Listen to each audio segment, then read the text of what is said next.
Hello गाईस, तर तुषार काटे आपल्या यूट्यूब चॅनलवर तुमचं सर्वांचं मनापूर्वक स्वागत आहे। तर आज मी तुम्हा सर्वांना एक रेसिपी दाखवणार आहे, म्हणजे आपल्या वलकुंड्या। तर तुम्हा सर्वांना वलकुंड्या सुद्धा माहिती असतील, काही नवीन जी पिढी आहे त्यांना नाही माहिती, तर ते सुद्धा बनवता सुद्धा नाही त्यांना। तर त्यामुळे आज आपण मस्त ब्लॉग बनवणार आहे रेसिपीचा। तर त्या वलकुंड्याला अजून काहीतरी बोलतात, तर रानमेवा असा हा शब्द बोलतात, रानमेवा सुद्धा बोलतात। तर मस्त की त्या साबी कशा करायच्या, कशा बनवायच्या, कशी प्रोसेसिंग आहे ती आज तुम्हाला मी सर्व डिटेल या ब्लॉगमध्ये दाखवणार आहे। तर गाईस बघू शकता तुम्ही, आता मस्त मम्मी त्यांना साफ करते, सोलून घेते। म्हणजे सोलल्यानंतर त्यांना मस्त की पाण्यावर टाकायचे। पप्पा आणि मम्मी दोघेही साफ करतात। बघा ह्या प्रकारे असे साफ केले जातात, आणि पुढची प्रोसेस कशी काय आहे ते तुम्हाला सर्व या ब्लॉगमध्ये दाखवणार आहे। हे बघा, या अशा प्रकारे वलकुंडी असते, रानमेवा अजून काहीतरी नावं आहेत। असं मस्त असे सोलून घ्यायचे असतात त्यांना, मस्तपैकी। हे बघा मस्त की त्यांना पाण्यामध्ये असं धुवून घ्यायचं, सर्व साफ करून घ्यायचे, पूर्ण साफ धुवून घ्यायचे। बघा कसे एकदम फ्रेश असे पूर्ण कटिंग केल्यानंतर त्याच्यानंतरची प्रोसेस ही आहे आपली, जी राखाडी असते ना आपली चुलीतली, ती राखाडीमध्ये असे मिक्स करून एका प्लेटमध्ये ठेवायचे। त्यामुळे ज्यांचा तो करवटपणा असतो ना ते कमी होतो। अजून तुम्ही भरपूर काय टाकू शकता, मी तुम्हाला दाखवतो। असे पूर्ण राखाडीमध्ये मिक्स करून घ्यायचे।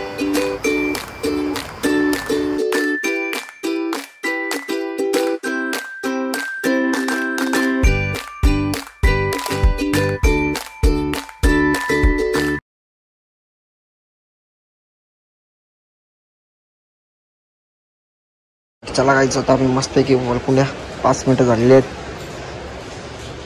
आता मम्मी मस्त गेलेली आहे पुढे गरम पाणी, त्या गरम पाणीमध्ये टाकायची आहे ना, थोडीशी फटकी सुद्धा टाकलेली आहे।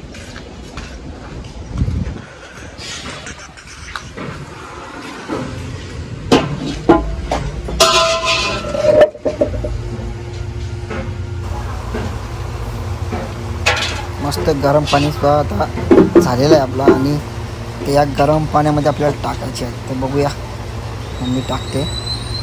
याच्यामध्ये तुम्ही सोनाण्यांचा पालासुद्धा वापरू शकता, आम्ही फटकी वापरले। बघूया, पूर्ण 5 मिनटं आम्ही असे ठेवलेले आहे राखाडीमध्ये। आता पाण्यामध्ये टाकूया। जे पाणी चेंज करावं लागतं, म्हणजे 2 ते 3 वेळेला चेंज करायचे। उकळ्या आल्यानंतर तुम्हाला दाखवतो तशी प्रोसेस पुढे। तर बघूया, तुम्हाला दाखवतो कसं काय असतं ते। याला उकळा आल्यानंतर मस्तपैकी 2 ते 3 पाण्यामध्ये चेंज करायचं, आणि मग पूर्ण रात्रीभर चुलीवर ठेवायचं, आणि मग सकाळी खायचं असतं। तुम्हाला आता प्रोसेस बघा तुम्ही ते पुढची मला नंतर। तर गाईज बघू शकतो तुम्ही, मस्त असा उकळासुद्धा आता आलेला आहे। असा मस्त उकळा येऊन द्यायचा, आणि मस्त 2 ते 3 वेळेला पाणी चेंज करायचं। असे उकळ्या आणायची 2 ते 3 वेळेला, आणि मग पाणी चेंज करायचं। तर बघू शकते बघा मम्मी कशी पाणी चेंज करते। असं म्हणजे पूर्ण टोटल त्यांची जी घाण आहे ती पूर्ण निघून जाणार। 2 ते 3 पाणी चेंज करायचं, आणि मग पूर्ण रात्रभर चुलीवर ठेवायचं, आणि मग सकाळी मस्त की खायचं।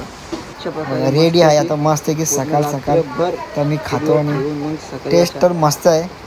तुम्ही सुद्धा ट्राय करा नक्कीच, आणि आपल्या चॅनलला सबस्क्राईब करा, लाईक करा, कमेंट्स करा। थँक्यू।